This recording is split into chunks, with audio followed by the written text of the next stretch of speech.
पृथ्वीच्या अंतरंगाचे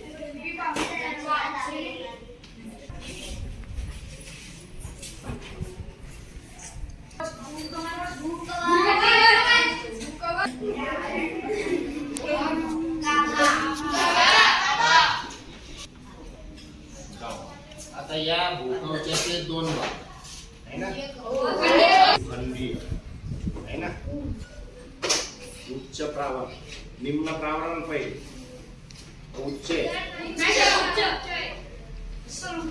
उच्च प्रावरण या काव्याचं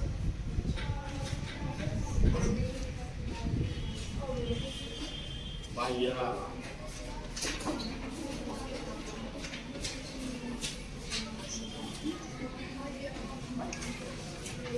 आणि अंतर्गत गाव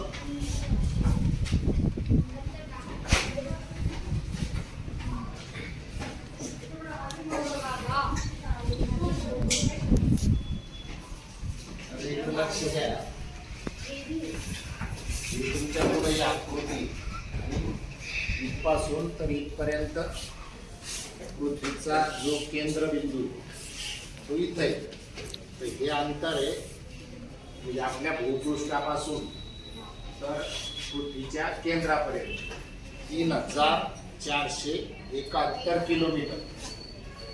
म्हणजे आपण जर इकडून श्रीनगरहून निघालो हिमालयातून तर इकडं कन्याकुमारी जायला हे 3000चं अंतर आहे. एवढा पृथ्वीचा हा केंद्रबिंदू आहे.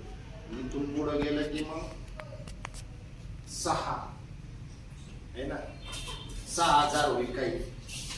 हे 471 आहे, 471 आणि पुढं 471. याचा हा कुठलाही भाग घेतला आपण, जसं टरबूज कापलं है ना, टरबूज कापलं की आपण त्याची एक खपली काढतो अशी, तशाची खपली काढली समजा खाप टरबुजाची, तर ही एक खाप आहे समजा. तर हे पहिलं जे आवरण एवढं, तर हे 30 किलोमीटर पर्यंत आहे. भूकवचची सरासरी 30 किलोमीटर.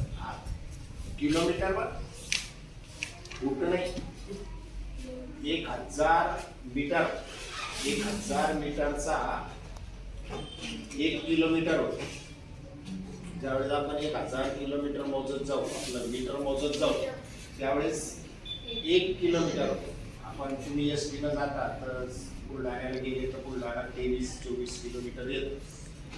तर असे मीटर 1 किलोमीटर.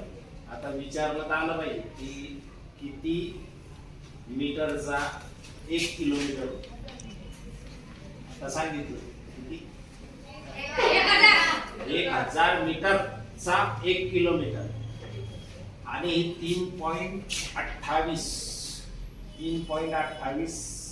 फूट एका मीटर मध्ये बसतात. आपण बोर घ्यायचा असलं तर फुटात घेतो. म्हणजे किती जरी फूट घेतला आपण, 800 फूट जरी घेतला बोर, तरी 1 किलोमीटर जात नाही आपण.